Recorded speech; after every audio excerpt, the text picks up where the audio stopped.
প্রায় ৪০ বছর আগে সাপ্তাহিক যায় যায় দিন পত্রিকায় ছাপা এক প্রচ্ছদ প্রতিবেদনের শিরোনাম ছিল সংসদের শোভা ৩০ সেট অলংকার।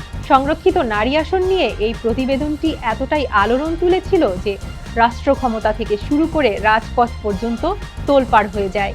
পত্রিকার অফিসে হামলা এবং পরে সেই সংখ্যাটি নিষিদ্ধও হয়। ৪ দশক পর আজকের দিনেও সেই বিতর্কটি কতটা প্রাসঙ্গিক? সংরক্ষিত আসন কি আসলেও নারীকে ক্ষমতায়িত করছে, নাকি শুধু সংসদের শোভা বাড়াচ্ছে?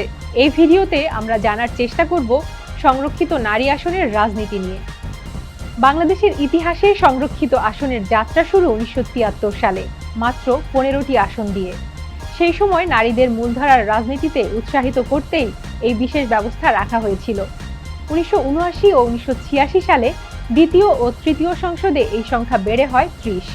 মাঝে চতুর্থ সংসদে নারীদের জন্য কোনো সংরক্ষিত আসন ছিল না। ২০০৪ সালে গঠিত অষ্টম সংসদে এই সংখ্যা ছিল ৪৫ এবং নবম সংসদে এসে হয় ৫০। গবেষক মহিউদ্দিন আহমদের মতে এই দীর্ঘ সময়ে আসনের সংখ্যা যদিও বেড়েছে, তবে নির্বাচনের প্রক্রিয়াটি রয়ে গেছে পরোক্ষ, অর্থাৎ তারা জনগণের সরাসরি ভোটে নয় বরং নির্বাচিত এমপিদের আনুপাতিক ভোটে নির্বাচিত হন। ফলে জনবিচ্ছিন্ন হওয়ার একটি অভিযোগ সবসময়ই রয়ে গেছে। গত ১২ ফেব্রুয়ারি অনুষ্ঠিত হয় ত্রয়োদশ জাতীয় সংসদ নির্বাচন। এবারের নির্বাচনে সরাসরি ভোটে নারী প্রার্থীদের অংশগ্রহণ এবং জয়লাভের সংখ্যা ছিল আশঙ্কাজনকভাবে কম। ২৯৯টি আসনে ৮৬ জন নারী প্রার্থী প্রতিদ্বন্দ্বিতা করেছেন, তবে জয় পেয়েছেন মাত্র ৭ জন।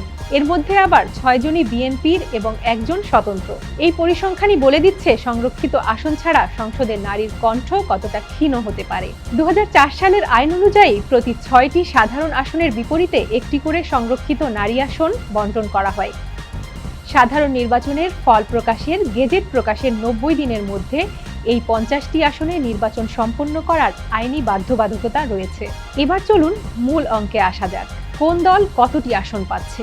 ত্রয়োদশ সংসদে বিএনপি এককভাবে ২১১টি এবং শরিকদের নিয়ে ২১৪টি আসন পেয়েছে। এতে বিএনপি জোট পাচ্ছে ৩৬টি আসন। জামাত এনসিপি জোট ত্রয়োদশ সংসদে পেয়েছে মোট ৭৭টি আসন। এর বিপরীতে তারা ১২ থেকে ১৩টি আসন পেতে যাচ্ছে। নির্বাচনে এককভাবে অংশ নেওয়া ইসলামী আন্দোলন বাংলাদেশ একটি আসনে জয় পেয়েছে, আর স্বতন্ত্র প্রার্থীরা ৭টি আসনে জয় পেয়েছেন। স্বতন্ত্র প্রার্থীরা জোটবদ্ধ হলে তারা অন্তত একটি আসন দাবি করতে পারবেন। আগের কয়েকটি নির্বাচনে দেখা গেছে রাজনৈতিক দলগুলো তাদের নির্ধারিত আসনে নির্দিষ্ট প্রার্থীদের মনোনয়ন দেয়, ফলে কোনো প্রতিদ্বন্দ্বী না থাকায় তারা বিনা প্রতিদ্বন্দ্বিতায় নির্বাচিত হয়ে যান। এটি কি গণতান্ত্রিক প্রক্রিয়ার সৌন্দর্য, নাকি স্রেফ একটি নিয়ম রক্ষা? বিশ্লেষকেরা মনে করেন এই ব্যবস্থার বড় দুর্বলতা হলো মনোনীত প্রার্থীদের পরিচয়। প্রায়ই অভিযোগ ওঠে দলের ত্যাগী বা মাঠ পর্যায়ের নারী নেত্রীদের চেয়ে বড় ব্যবসায়ী বা শীর্ষ নেতাদের আত্মীয়রা এই মনোনয়ন বাগিয়ে নেন।